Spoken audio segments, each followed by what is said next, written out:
We're live. Hello, everyone, and welcome to today's very special fireside chat. We're going to be talking all things the future of sales with the one and only Tiffani Bova. Tiffani, thank you for joining us. And we have a little bit of a tradition on Modern Sales Pros. Before we jump into all the great content, we always love to learn a little bit more about our speakers before they start to chat. Tiffani, where are you excited to travel once the world opens up? Once everything can open up again, where are you most excited to visit? Anywhere. Is that a good answer? Like, do I have to pick one? Like anywhere, March 20th last year. Well, it was probably March 8th. I made it back from Sydney, back into the US from an event I was doing down there. And, the world changed. And so, for work, I have not traveled, although I've been able to travel home a couple of times, which is Hawaii, which, I always say Hawaii is a great place to travel, but for work, it'd be great to just get back on a plane and see customers. Yeah, no, I believe that. I think the joke that we've heard a lot in the community is like, you're not going to argue about where you go for dinner. You're just going to be happy that you're going somewhere for dinner other than your kitchen. Yes. Excellent. Well, folks, we're going to get started here. We got a very limited time with Tiffani, and we're excited to make the most of it. As I mentioned at the outset, today's session is hosted by the team at Modern Sales Pros. For those of you, if I can advance my slides here. For those of you who don't know, Modern Sales Pros is the world's largest community for revenue leaders. Our mission is to create an environment for our 20,000 and growing members, to create an environment where they can answer questions they'd otherwise struggle to solve on their own. We do that through bringing forward amazing speakers like Tiffani, through our great and robust online discussion forum, and hopefully at some point in time in the future, getting back to in-person events.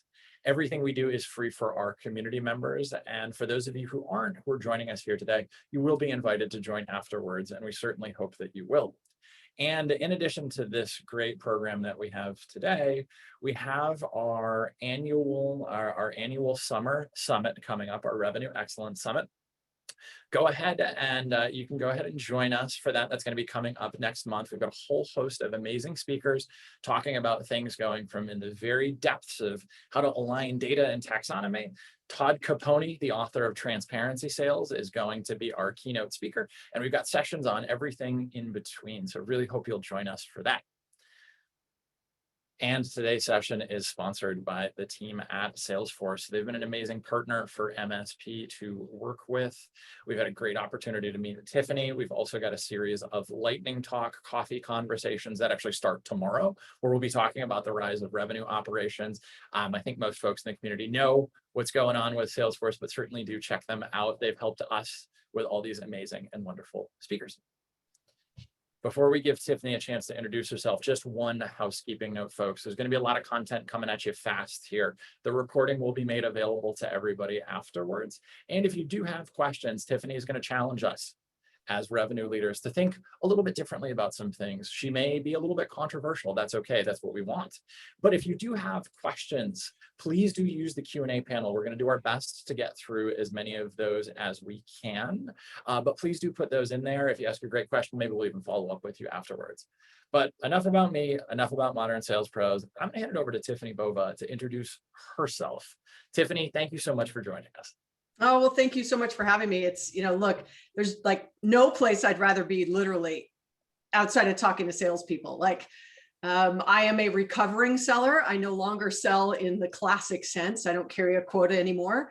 I've been here at Salesforce for 5 years. But prior to being at Salesforce, I was a research fellow at Gartner for a decade.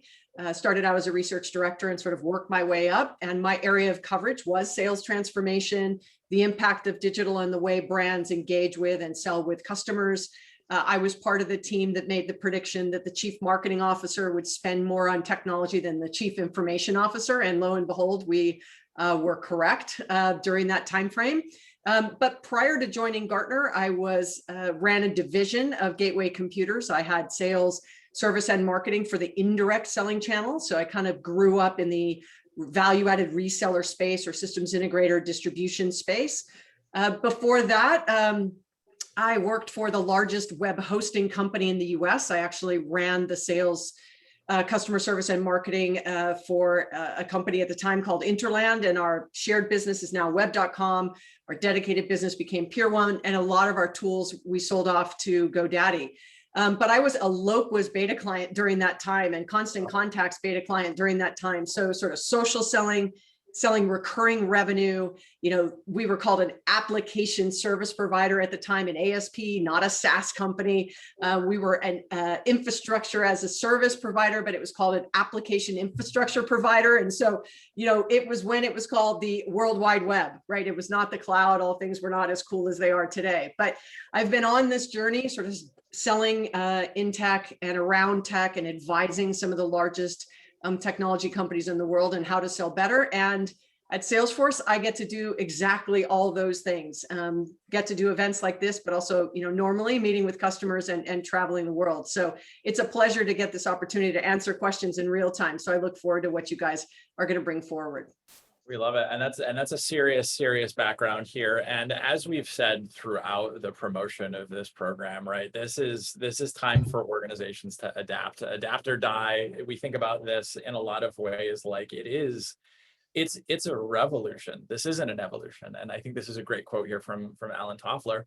But, the illiterate of the 21st century will not be those who cannot read and write, but those who cannot learn, unlearn, and relearn. And this is something, Tiffani, where you've seen and the challenges that organizations face in thinking about adapting. And I think that there was a few interesting points that we'll get to in the next slide. But really, Tiffani, why is it so difficult for organizations to adapt and start to confront, really this next coming wave or this next evolution of a revolution that's happening? So specifically for sales, I coined this term a number of years ago. It has to be almost a decade now, called the seller's dilemma. And so it was a play on Clay Christensen's book, The Innovator's Dilemma. But the seller's dilemma is about how do I continue to hit revenue today, while at the same time I transform for the future. Those two things sometimes are at odds, especially if you're a very small selling organization and you don't have a chief revenue officer and then, a VP of sales and then a director of sales and 100 salespeople, right? You don't have that kind of structure. You might be the sales leader of 5 or 10 people, and you're having to do both things simultaneously, like deliver revenue, especially if you're a startup. That revenue is so important for future investments, while at the same time, you're trying to get used to and figure out and plan for what's coming at you. And so that's really this kind of basis of Alan Toffler's quote is we have to sort of unlearn and relearn what we have. And we call that the beginner's mind, like really giving yourself some space every day to try something differently when it comes to selling and not just fall back on old habits because they've always worked. And if you're growing right now, it's the best time for you to look towards the future, not when you're caught flat-footed and have, sort of flat growth. That's not the time. It gets much harder. So, don't let your success today sort of cloud your judgment of what needs to be done in the future. Well, and I know we'll talk a little bit more about automation in a second, but I think these are a few stats that we chatted about in the prep session that were really interesting here. The first being that sales leaders really have a single revenue goal, or almost half of sales leaders have no distinction between retention and growth. How do you even keep that beginner's mindset when you're not even thinking about your two different units a little bit differently? Yeah, well, I wrote a book called Growth IQ, which outlined sort of 10 paths to growth. And one of them was customer base penetration, and one of them was optimized sales. And those two things, along with customer experience, which was another path, is really at the intersection of this question. The challenge last year was I said, I didn't think 2020 was the year of net new acquisition. I thought it was the year of the existing customer. Like, how do you get closer to your existing customers, sell more wider, introduce new products and services, reach out, listen, learn, so that you can plan for the future. Remember, this sort of transformation has to work at the same time that you're optimizing the existing business, which is optimizing sales. And that is, how do you do it better? How do you do it faster? How do you do it in a way that is more engaging and insightful? Sort of all the things we know, like how do you do that? But I think that so many sellers are focused by compensation on net new logos that they ignore the gold they already have, right? The analogy I use, and I used it in the book, is when they were coming west looking for gold, they didn't find gold in the mountain and then say, oh my God, this is fantastic. We found gold in this mountain. Let's go to another mountain. Let's find another mountain. That's not what they said, right? They mined that gold until it was almost at the point where they felt like there wasn't going to be much left. Let's now send out another group to go prospect for the next, mining opportunity we might have. And that's the same with selling. And so that is a compensation issue. Sellers will go where they're directed. So, but if you have a very small team, people do both. If you have a larger team, you can have, sales development reps or account-based marketing happening into the base, where customer service or customer success may pick up the retention effort, and your sellers are just focused on net new acquisition. If that's the case, you have to have a very tight connection between those two groups, so your customers don't feel like they're dealing with two different brands because they got sold by an account executive, and then they get continuously sold on an ongoing basis by customer success, and it feels very different. That's where you get trapped in that one.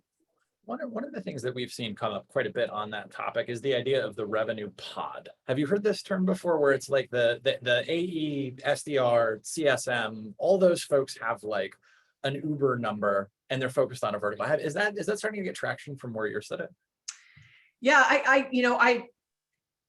I feel like one of the predictions I made on the future of sales is I felt like some of those roles were going to collapse, right? You just rattled off 3 different roles, right? And so if you're a startup listening to this, oh my God, like I have 2 salespeople, 3 salespeople, 5 salespeople. You have a team of 25, 50, 100. You start getting to a place where you can go, okay, how do I segment my selling organization to be much more prescriptive and focused on what they're doing? And so if it's a revenue pod, if that works, great. But I don't care how you organize, what you call the teams, whether it's net new or existing, they have to be connected by metrics, including productivity and revenue. They have to be connected in some way from a compensation standpoint. And I don't mean pay everybody in the deal. It's not what I mean. I literally mean that if they then upsell and cross-sell, what does the originating sales AE actually get from that, if at all? Is it a team that works together, an AE that goes and hunts, and then you have, the customer success that upsells and cross-sells ongoing, and then you might have a sales engineer, and you might have, some support, sales ops, whatever. You might have a team of people, and that is this nucleus, right? Could be a revenue pod of a team of people who work together on a territory, a product category, a region, a segment, whatever it might be. That I like. The delineation is confusing for people who have those roles of where do they play, where do they start, where do they stop, how do they hand off, all of that. And it's confusing to the customer. So don't do it just because you're trying to get a handle on productivity. Make sure you keep the customer's needs front and center when you make those kinds of decisions. Well, and I think that's another part too, where we've been function out for so long. Like I rattled off 3 or 4 roles, and there's some organizations that have 3 types of BDRs. The customer doesn't think that way. They really think like, I'm trying to buy, your software, or I'm trying to talk to somebody about this technical challenge.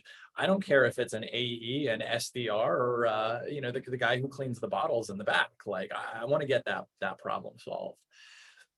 On this second point here, in terms of organizations thinking about, cross-selling and account growth and all of that, you mentioned goaling appropriately, right? Getting the team thinking about mining the gold mine to a certain level. What are some other things that folks should think about here to kind of make sure that they're mining all the gold out, for lack of a better analogy? Yeah, I mean, the stat that's even more powerful than this one is that I think it's in the low 50% range of sellers will hit quota. That number was actually going down over a course of 5 years, and then flattened out for about 2, and now it's going up a little bit. And so we're still in the low 50% range of AEs, like let's just say salespeople, whatever role, hitting quota. And 66% of their time is spent on non-selling activities. There's no question as to why it's happening. It's when I know we're going to get into automation, but when you look at this from a pure regularly meet their cross-selling and account growth goals, it's because there is no connective tissue between it. You have separate groups that have very distinct processes, could be compensation, could be metrics, and those things unintentionally create a very disconnected experience for customers. to your point, Richard, that you were just saying a few seconds ago, I know two things for sure. There's a couple, there's more, but for dramatic purposes, there's two things I know for sure. Two things. Okay, two things. One, sales reps do not wake up every day and go, oh my God, I cannot wait to data enter. That I know for sure. That is the truth. But the second thing I know for sure, which hits this one, is customers don't wake up and go, today is the day I move from stage 2 to stage 3 in the sales process. They also don't say that. Oh, right? Those are the two things I know, and there's a couple more, but those two I like the best. But what that means is your customers don't care about your process, right? And you are overwhelmed by doing data entry. And so if you're not data entering, then your partners in crime, right, across the company aren't able to see the data in order to serve the customer better. And so it feels it's very friction heavy, right? There's a lot of things that the customer feels like is not very seamless and easy for them to navigate. So I'm surprised that that number is as low as it is, but then I'm not surprised it's as low as it is, because when I meet with customers and I'm in a room with executives and they're talking about how they're going to transform this kind of revolution of the way they're going to sell, in the room is sales ops, IT, and the leadership team. Not the head of sales, not the head of marketing, not the head of customer service or customer success. So I'm like, okay, well, this is great. I'm interested in your opinion, but I want to know their opinion. I want to know what's working on their end, right? That tells me a lot. Or something like, do you view your customer service organization as a cost center or as a revenue generation engine? That one question, that one answer can set the tone for me for the remainder of the conversation. Because if it's a cost center, then they're not customer centric. If it's a cost center, they're not trying to connect things, right? If it's a cost center, there's so many other things that happen. If it's looked at as a sort of retention and growth engine, they make very different decisions. And so those kinds of things, right? The organizational structure, the metrics, the compensation, the connection points from a technology and a CRM system. Obviously I work at Salesforce. And so the ability to share that data amongst teams, that is the holy grail. That is the holy grail. It's people and tech, not tech without people and not people without tech. It is both. I think one more question on this before we move to the next part, which is going to dive deep into automation. Does this speak to kind of an evolution of what executive leadership needs to look like from a skill set standpoint, right? You mentioned the head of sales isn't in that meeting. It's an IT person, it's an ops person. It's a lot of heads of sales I know don't know a ton about what's going on behind the scenes. Do they have to get a little bit more skilled from a technical standpoint to adapt to this revolution, or is it more of a hiring thing for them? Boy, that's a loaded question. There's so much to unpack in what you just said. I am a 100% believer in you have to be a student of your profession. So I was an individual contributing sales rep, and in my 30s, I changed jobs every 18 months. And during that time, people were like, oh, you're a higher risk. Like you join a company and then you leave every 18 months. And I go, I don't leave because I'm not succeeding. I probably could count on one hand over the 15 or 20 years I was selling that I missed a quota, right? So I was a high performing seller, but I wanted more. And when I went to those employers and said, I want more, and they didn't have an opportunity for me, I had to leave to get more, to learn more. But during those times, if I was selling in a vertical, I wanted to learn everything about it. This is like pre-podcasts and pre-internet and pre-everything. It was like magazines, go to an event, meet with executives, learn as much as you can. And for sales leaders, you are the gateway for your sellers to become more successful. If you hold them accountable to calling 100 people every single day, instead of just calling the 10 that are more likely to buy, you're part of the problem. If you hold your forecast and pipeline meeting the same way you did pre-CRM, you're part of the problem. Because what that tells your sellers is, even though they're doing all this data entry, you're not reading it. You're not paying attention to it. If I asked you, if I could see you, I'd love to ask and see how many of you answer this question, ultimately, do you use the CRM system to change your relationship with your sellers? Meaning, do you still have the same conversations you had with them before?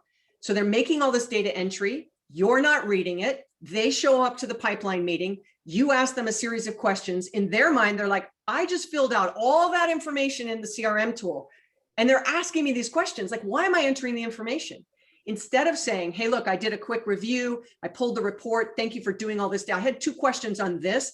And you become more of a coach than someone who's constantly tightening the screw on, did you call 100 people? How many, went to, quotes, and how many meetings did you make, and how many deals did you close, and the same metrics. I was taught that process literally in 1996. Like it is not 1996. And oh, by the way, so, okay, now I'm going to really ask a questions, and I think there's a bunch of people in here. So I want you guys to put in here the year you think solution selling, demos, club, like going to a winner's circle, and product sheets were developed. What year was solution selling, outcome-based demonstrations, club, and marketing materials that sort of share what your product or service could do? Everyone, I just unlocked the chat panel, so you can actually just put some information. Put a year in there. What year do you think it happened? What year do you think those things happened? Right. I think I unlocked it. Hold on. There we go. All right. We got the first one, 2003. We got somebody in the Q&A panel that said 1986. Okay. Other guesses? Has everybody gotten their coffee this morning? My goodness. So we got 2003 and 1986. So salespeople, one more time. What year do you think these things all came to fruition? What year were they developed? Solution selling. Let's just sit there for a second. Solution selling and outcome-based demonstrations. Can I guess on this, or am Absolutely. I'm gonna go earlier. I'm gonna go like the 60s. Okay. It feels like that's an era there. All right, since no one else is going to answer. 1896. 1896. 1896. In 1996, I was trained on solution selling. In 1896, it was created by a gentleman with the last name of Watson, who went on to build IBM. And hence why from like the 1920s to the 1970s, IBM was the selling, beacon. Everyone, you can't get fired for buying IBM. They knew how to sell. They knew how to blanket markets. All that started from Watson in the late 1800s when he ran sales for NCR, way back then. So that's why this isn't really even a revolution. We've been doing this a long time. I think the thing that has drastically changed is the technology, which I know we're gonna cover in a little bit. We're gonna get into that next. And there was a bunch of other answers in the Q&A panel, but there wasn't anything that was in the 1800s. It was all like late 80s, 90s, and all of that. One question though I do want to get to, Tiffani, and you started to talk about this. So John Soroka, and John, thanks for joining us today, had a question around like there's almost a religious hatred of data entry amongst salespeople, and he equates it back to not sharing the Rolodexes. They didn't want to use ACT back in the 90s and all of that. You mentioned a few things that I think are really important here, but what else can we do as revenue and sales leaders to make them, make that more valuable of an exercise for them, so they don't feel like they're doing data entry for data entry's sake? Yeah, and great question, Jonathan. And I'd tell you, I used to spin my Rolodex, and wherever it stopped, that's who I'd call. Like that was the fanciness of my CRM system. And then I used a single user version of ACT, and then a single user version of Goldmine, and then, a little bit of Siebel for a minute. And then I was one of the beta clients of Salesforce. So I get the pain. I totally understand. And you're right. What's fascinating to me is, well, let me say that a different way. This is the first time in my kind of selling career in tech and watching it that I feel like technology has caught up to the promise of what we thought technology could do for us over the last 20 years as sellers. That requires the organization, sales ops, IT, whomever, right, is handling that for you, to try to make as much of the data automatically entered into the system. and capturing that data from multiple sources and then feeding it up through the CRM. Now, data for data's sake is not that interesting, but if you can use machine learning and artificial intelligence underneath it, and then get the insights are what would power the business. So instead of calling 100 people, you're going to call the 10 that are more likely.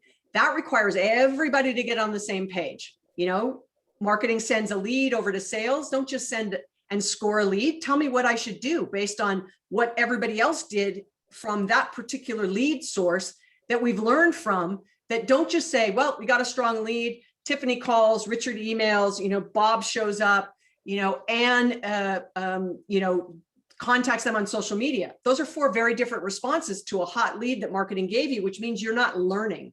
And so that requires a lot more process and people. Look, we do not have a technology problem. There is no shortage of technology. I mentioned at the beginning, I was a Loquist beta client in 2001 or 2. And I can tell you that back then there was maybe a dozen MarTech products. Scott Brinker now tracks 8,700. 8,700. In 20 years, we've gone from a dozen to 8,700. You could split the hair 1,000 ways, 8,700 ways, right? Well, can I get quote to cash, lead dissemination, forecast, pipeline, like SDR, BDR, AE, customer service, customer success? It's endless. But if you don't change the people and process, the technology will never get used differently. And so it can't be, if it's not in Salesforce, it doesn't count. You won't get paid. That's not the way to turn this around. And so you have to get sellers to understand that they want to log in because of the output that a CRM system can give them. It's not just about the input that a human has to enter. Like CRM was never meant to be just an input engine. It was meant to take that input, do something with it, right? And then come back with something that a salesperson can then action. That requires, going back to the very first slide, you to unlearn and relearn the way in which you spend your day as a seller. And for those of us who have been doing it a long time, it's very different than someone who's new to sales, where this is all they know. They know this digital connection point. They don't know the fact that you'd have to like get a pink slip of paper on your chair because a customer called, because we didn't have cell phones. You know, we might have pagers, like it was very different. So, you know, if you've been on that evolution, right, this is kind of par for course. And if you're new to selling, you should be maximizing the heck out of all the technology you have. There's a lot there, and I think, Tiffani, that's a great answer, and I'm sure we could probably do a whole session on just that. But let's talk a little bit more about the technology and about the rise of automation. And you said this as you were jamming there. You're like, look, we don't have actually a technology problem anymore. There's tools out there that can do everything under the sun. But what are some things that you're seeing to help organizations do more with what they have? And these are a couple parts, like the majority of sales leaders are looking to reskill existing employees to make sure that they can meet their needs. And then there's a whole swath of businesses that are going to be largely self-service, bot to bot, and all of that. Like, what do we have to do here to make the most out of what we've got in our tech stack with our people and all of that? Well, I think that the 64% of sales leaders plan to reskill existing employees. That's huge. And you have to take ownership yourself. I mean, salespeople can control one thing. You don't get to control what you sell. You kind of don't get to control how you sell. They might sell, we're doing challenger sale or spin sale or solution sale, like pick one. So you might not even get to pick your territory, your segment, your region. You might not get to pick the product you're selling, but the one thing you can control is how you show up, how your customers feel when they engage with you. Like what you sell is kind of interesting. How you sell is kind of interesting. How your customers feel is far more interesting. That requires you to skill up. Like, how do you maybe do a better video call? How do you become a better storyteller? How do you ask better questions? It's up to you to be the sort of, the teacher or the guidance counselor for your own educational process and your own learning process. And if you're not doing something every day, just like this is a great example. You take 45 minutes out of your day, listen to a webinar or listen to a podcast, watch a TED Talk, have a conversation, join a group, whatever it might be, so that you're always feeding the learning engine. But then if you don't action differently, it's kind of a waste of time. So you have to be willing to try, fail, learn, try again, fail, learn, try again. And this, once again, this is not about technology replacing humans, to the second point here. This is about the power couple is human and tech. You know, it was 2 years ago, Dreamforce, which is our large customer event in San Francisco. And I was listening to Insight Selling about how Einstein, our artificial intelligence tool underneath everything, in serving up the 10 next best likely people to buy, the prediction engines, the probability engines. For about 2 minutes, I was like, wow, imagine how I could blow my numbers out when I used to do it with a Rolodex that spun and no CRM system, right? That I could have all this power. And it was about a 2-minute lapse of judgment, because I don't think I have the skin to sell anymore. The skin's not that thick anymore. But, you know, ultimately, this is a time where if you really lean into using tech, it doesn't matter what the rest of the organization does. If you use the tools that your company has given you to use, and you hone your own skills, you'll be unstoppable. Well, and I think we're going to dive deeper into that power couple in a second here. But I think the other thing that the pandemic has proven, this second bullet point here, where it's low to medium touch B2B sales, like people are buying cars online, sight unseen, buying mattresses, buying furniture. I don't know if we're yet at the point where in our consumer lives, like we're already being conditioned to make bigger and bigger purchases through a purely e-commerce or an e-commerce assisted channel. As Tiffany's talking about using automation and really making sure that your people are working effectively, it's going to set them up to be able to catch and support an evolving customer expectation. To Tiffany's point, right? It was 1896 was the first solution selling. I mean, my last job running a sales team, we were doing that. And that was 2017. That's insane. And you think of some of the things in the legacy processes, like people just want to be able to buy stuff. If they know what it is, they can read about you online. Just let them swipe the card. One thing I did want you to talk about here, because it kind of blew my mind as I was doing more research on you, Tiffani, was the idea of kind of bot to bot. That feels so far out there. Can you just talk for a couple minutes on like bot to bot, and then kind of that Uber style pricing that some organizations may end up with? Because I think that's way far out there for some folks. Yeah, you know, I often say I can't wait to see the forecast and pipeline meeting with a thing and a thing. Like, so I work for a manufacturing plant and I have a machine and I need, I need washers. I need 1/4-inch washers. I have a 10,000 order coming through. I only have 6,000 washers. The order hits the machine and it goes, whoa, whoa, whoa, wait a minute. I only have 6,000. This is an order for 10,000. I need to make an order. It could make an order. And on the other end, it could be the washer manufacturer where it's a bot and it goes, I need another 10,000 washers. Okay, what's the price? Oh, it's $2. No, I'll pay $160. Like, let's negotiate. Machine to machine, thing to thing, AI to AI, bot to bot, whatever you want to call it. And we come up with something.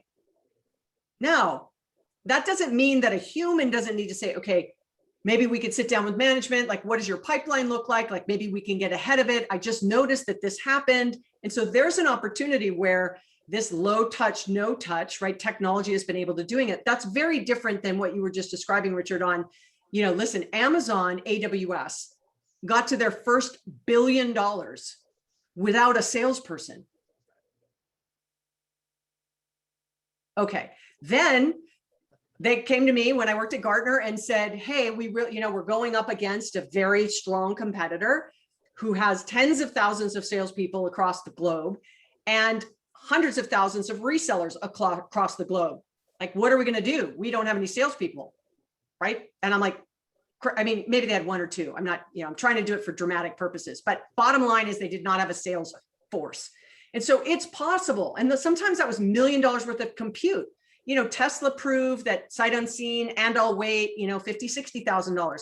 During the pandemic, we actually saw what dollar amount people were willing to buy without, maybe even never speaking to someone. And so the value of a seller has to be that wraparound if it starts to get very transactional in a commerce-driven world, because we've all become super consumers over the last 15 months, and especially in our business lives. So hopefully that answers that question. I love it. I think it's such a fascinating perspective to think about the future of that. I think of some of the old CROs that we know out there trying to do a forecast meeting with two bots. I'd like to be a fly on the wall for that. But let's talk about this power couple a little bit more. And I love this phrasing that you use. The power couple is people and artificial intelligence. And I think this first stat is staggering to me. Every time that we talk about this, 66% of sellers' time is spent not selling.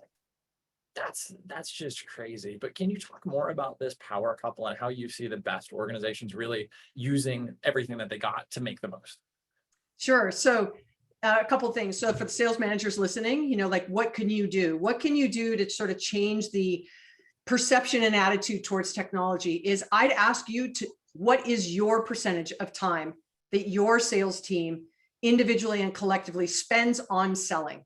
So how much do they spend on like chasing down a quote? How much time do they spend on, chasing down an answer for a service problem?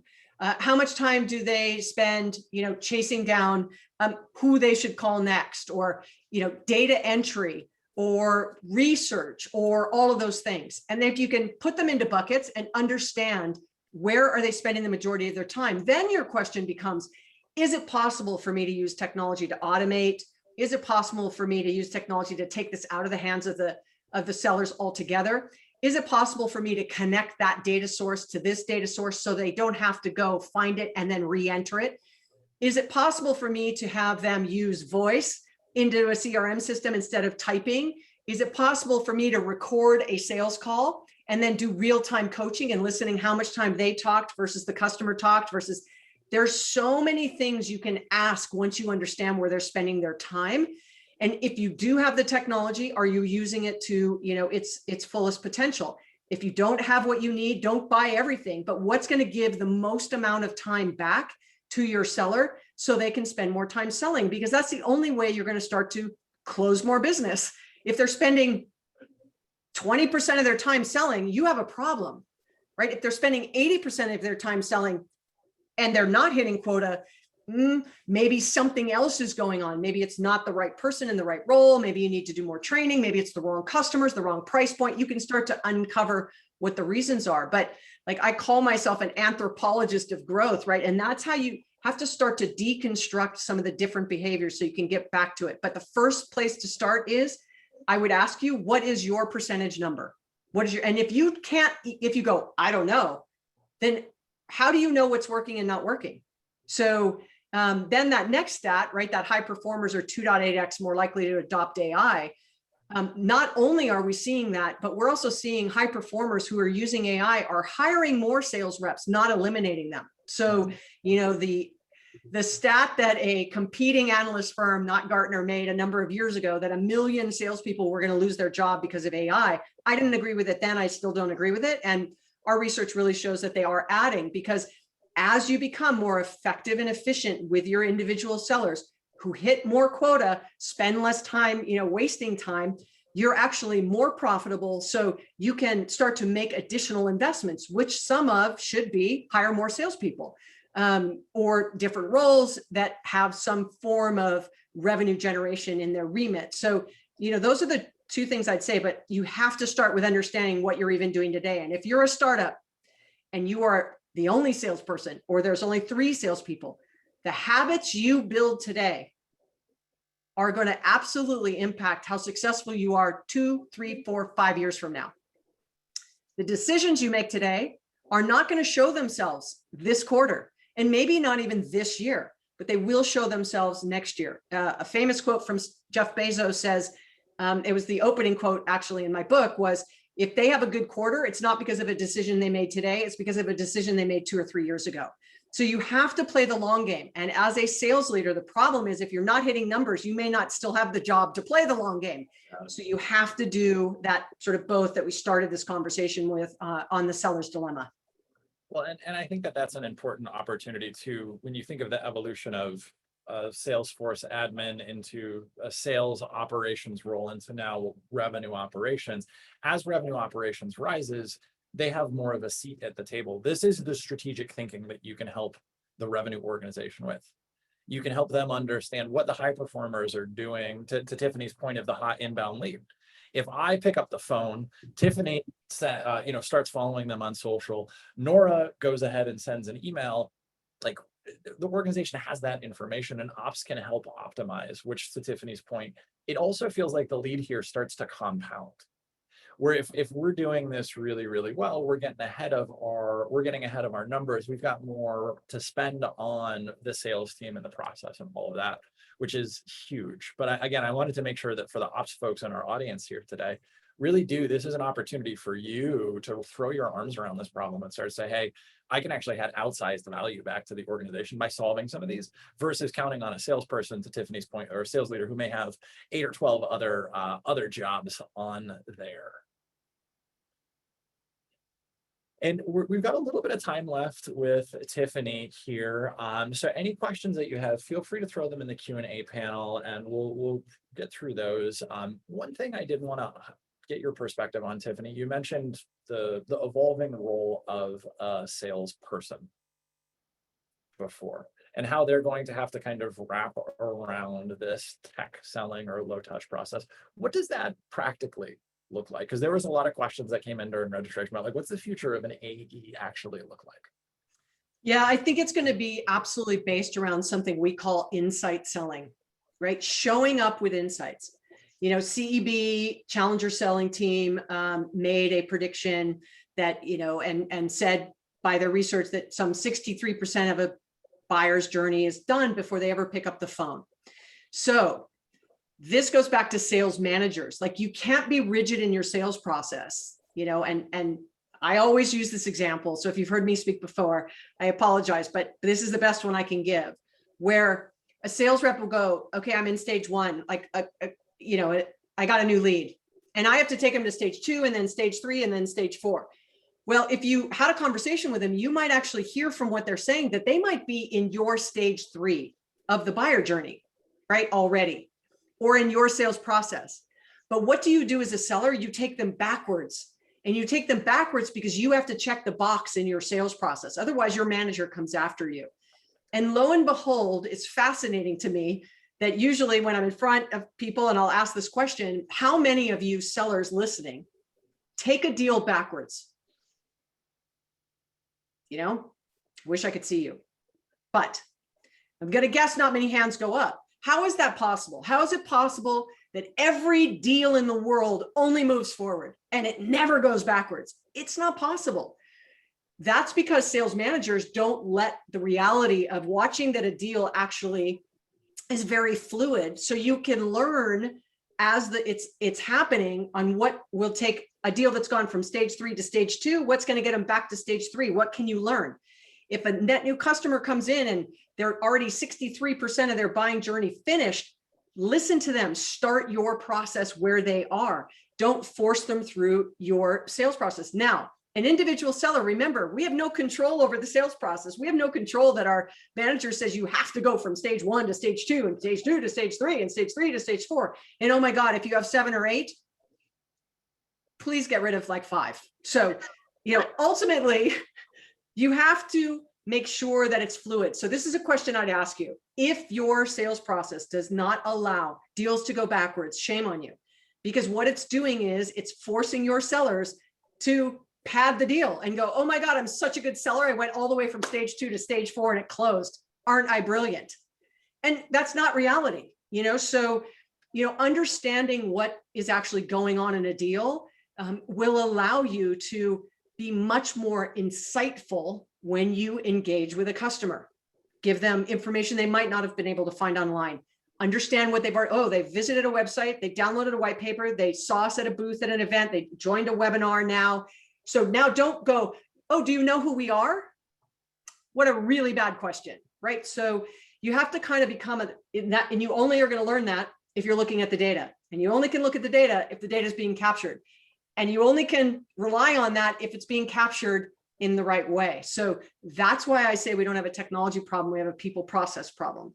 Fixing the people and process side of it allows technology to do, back to the previous question, all the things, all the, promise of what CRM was going to be 20 years ago.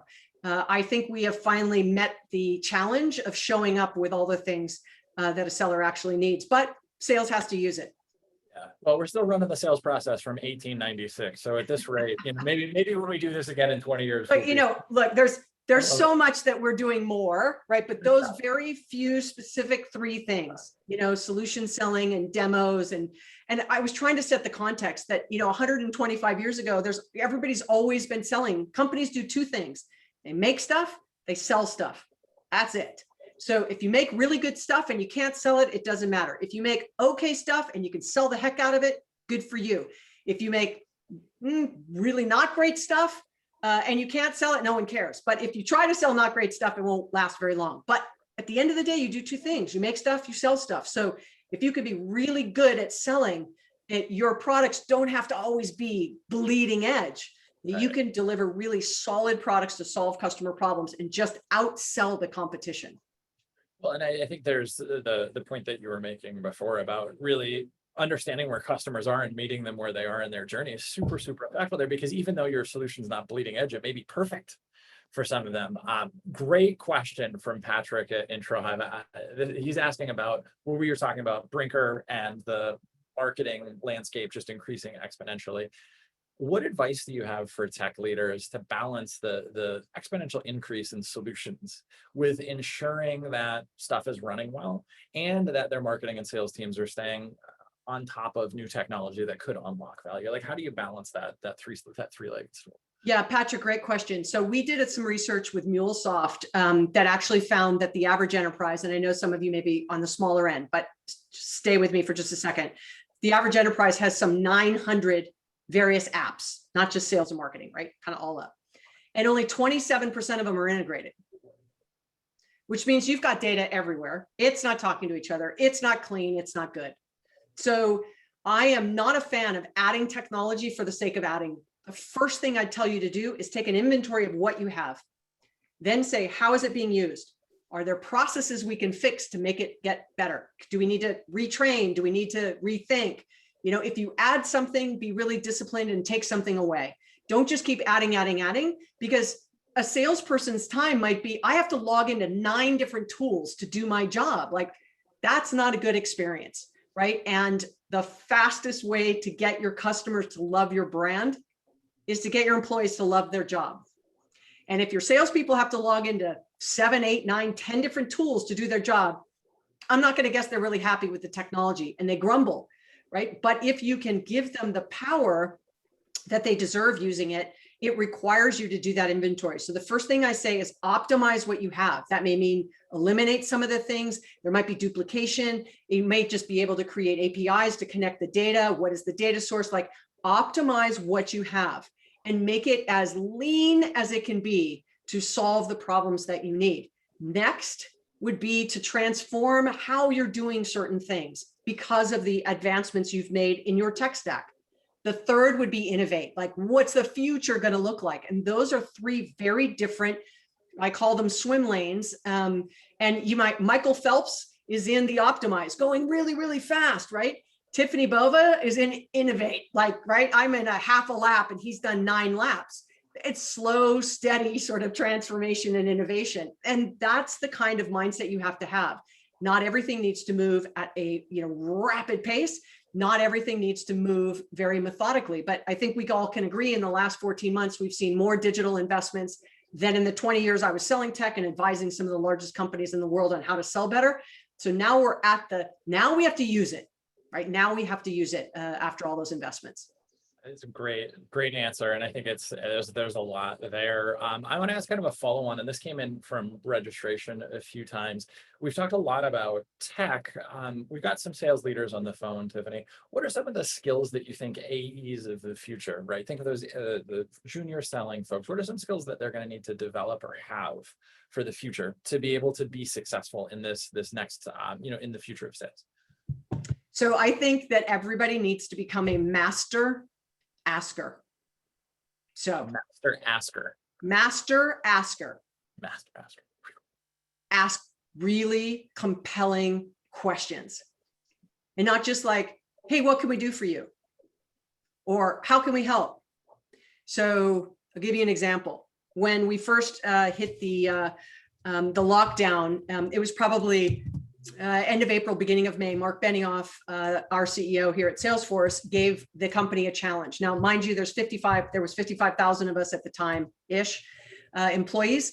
And he gave us a challenge for 1 million conversations, not 1 million sales calls, not 1 million demos, not 1 million RFP responses, 1 million conversations, and put a whole program behind it. It was asking compelling questions to uncover what role, if anything, could Salesforce play in getting people to stabilize their business, getting people back to the office and get back to work, and get back to growth. Those were sort of our 3 paths. And the stabilize was like, call centers all of a sudden moved to everyone's homes. And so bots and a lot of technology was deployed really quickly from small, medium, and large brands. But then we learned out of that what we may need to get people back to the office and back to growth. We launched 5 products last year. Now, they didn't all come to regular availability, but we launched something called work.com. So contact tracing, did a deal with CVS. How do you schedule, people back in the office and meeting with customers? What are the things you can put in place to make sure everybody's safe? And we learned that through being master askers. And then, of course, in classic Salesforce form, we did 1.5 million conversations. So of course, then he said, I must have made the number too low. Again, in classic Salesforce style. So now we're at 6.5 million. But those conversations are ongoing, right? And it's not about us. It's about listening to what they need. And they are not going to they're not going to say, I need machine learning that gives me insights into my forecast that that's not what they're going to say. They're going to say, what are their pain points? And you have to be able to capture that, take it back, and understand how can you fix it. Steve Jobs famously said, if I asked customers what they wanted, they wouldn't know anyway. And Henry Ford, if he had asked, people would have said faster horses. They never would have had the imagination for a car. So when Steve Jobs came out with a first generation iPod, it was about solving a problem he knew customers had. And so jobs to be done is the way to ask the right questions, understand the jobs that can be done that you can solve, and how do you do that? And so for salespeople, it's not about you sort of throw up and show up and show up and throw up all the things you want to say. It's about asking a question, hearing back what the customer says. What does that tell you? What could you enter in? Oh, about 6 months from now, I'm going to follow up on that one point they said. You have to become this sort of master asker. And that is a skill. Not everyone's good at it. I've gotten better at it. I still have lots of improvement to do, but I think that's one area I think everybody can focus on. And that goes back to what you were saying before of it's going to get more competitive out there, and how you can outsell folks by being better at that with the same product. Probably last question that we're going to take here. We're almost at time, Tiffani. It's crazy how fast that went on. And that's a live question coming in from Marissa. What's your perspective on sales methodologies and when organizations should put those in place?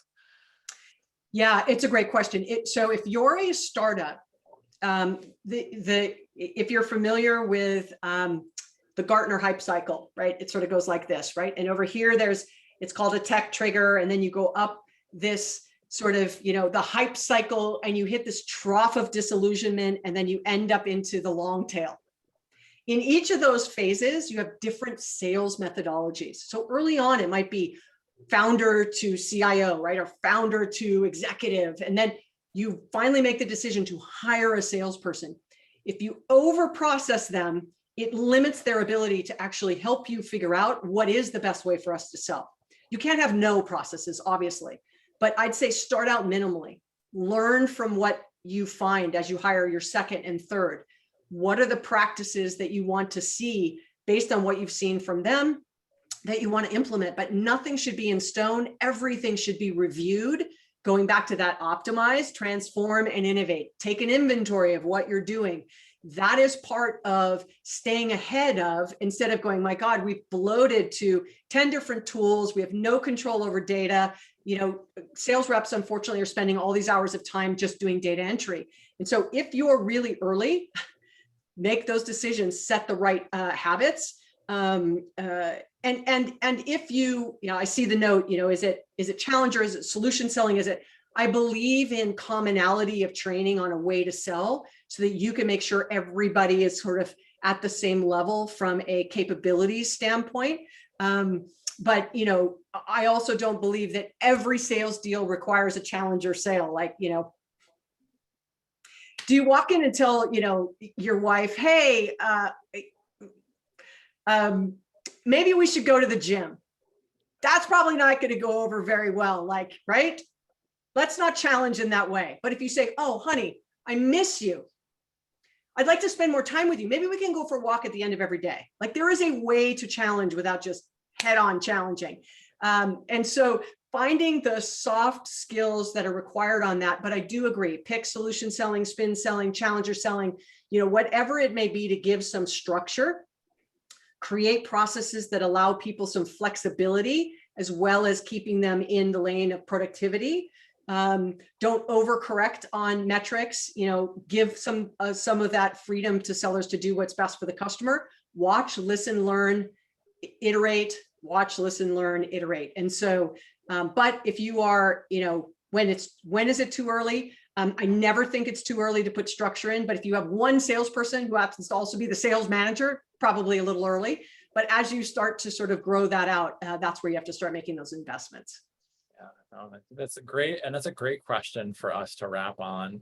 Tiffani, before we go, we were talking about the future of sales today. If you can succinctly as possible, tell us, what is your perspective? What does the future of sales? What is the future of sales, Tiffani? I think that the future of sales is one that has to get back to a lot more fluidity and flexibility.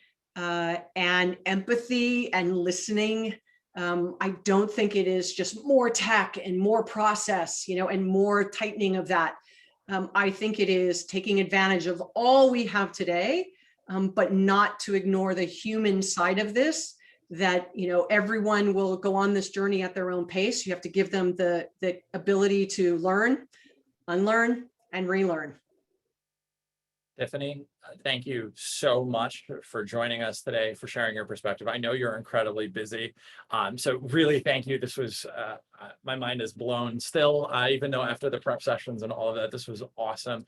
On behalf of the team behind the scenes at Modern Sales, everybody who attended here live, the folks watching at YouTube in the future, thank you so much for joining us. And we look forward to doing it again real soon. Yeah, well, thank you for having me. I look forward to hearing. I asked you guys if there was anything you didn't agree with. Please let me know. Connect with me on LinkedIn, follow me on Twitter. I have a YouTube channel as well, and/or pick up my book, Growth IQ. But either way, I always love to hear feedback on what I say, because it helps shape sort of how I frame it in the future. So, I am a student of your world, since I no longer carry a quota. So thank you. I love it. Tiffani, thank you so much. Stay safe, and we'll see you soon. All right. Thank you, everybody. Take care. Bye-bye.